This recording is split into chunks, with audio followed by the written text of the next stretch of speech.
एक बार बादशाह अकबर को पान की तलब हुई। उन्होंने अपने एक खास पान वाले को पान लगाने के लिए कहा।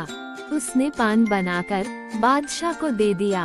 बादशाह ने चुपचाप पान खाया और उस पान वाले को अगले दिन आधा किलो चूना दरबार में लेकर आने को कहा। वह नहीं जानता था कि बादशाह ने उसे ऐसा क्यों कहा। वह चुपचाप चूना लेने बाजार चला गया। उसने दुकानदार से आधा किलो चूना मांगा। दुकानदार ने उससे पूछा कि इतना चूना क्यों खरीद रहे हो। उसने बताया कि किस तरह उसने बादशाह को पान दिया था। दुकानदार को समझते देर न लगी कि कुछ गड़बड़ है। उसने पान वाले को समझाया कि दरबार में चूना लेकर जाने से पहले बहुत सारा घी पीकर जाना। उसने सलाह मानकर वैसा ही किया और दरबार में जाने से पहले खूब सारा घी पी लिया। दरबार में पहुंचने पर बादशाह ने उसे सारा चूना खाने को कहा। वह हैरान रह गया। उसे उम्मीद न थी कि बादशाह ने उसे चूना इसलिए मंगवाया था, लेकिन वो तो इसके लिए तैयार था, इसलिए उसने सारा चूना खा लिया। इसके बावजूद उसे कुछ नहीं हुआ, तो बादशाह ने उससे कारण जानना चाहा।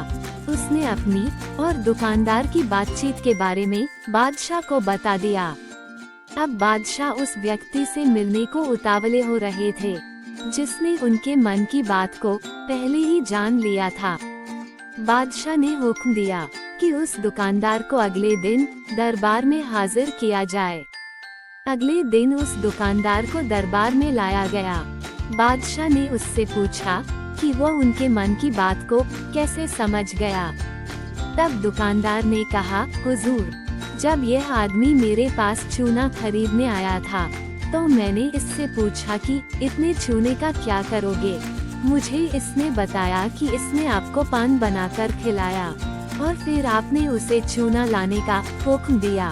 तब मुझे समझते देर न लगी कि जरूर गलती से इसने पान में चूना थोड़ा ज्यादा लगा दिया होगा, जिसे बादशाह के मुंह में छाले हो गए होंगे, और इसी का एहसास करवाने के लिए आपने इससे चूना मंगाया।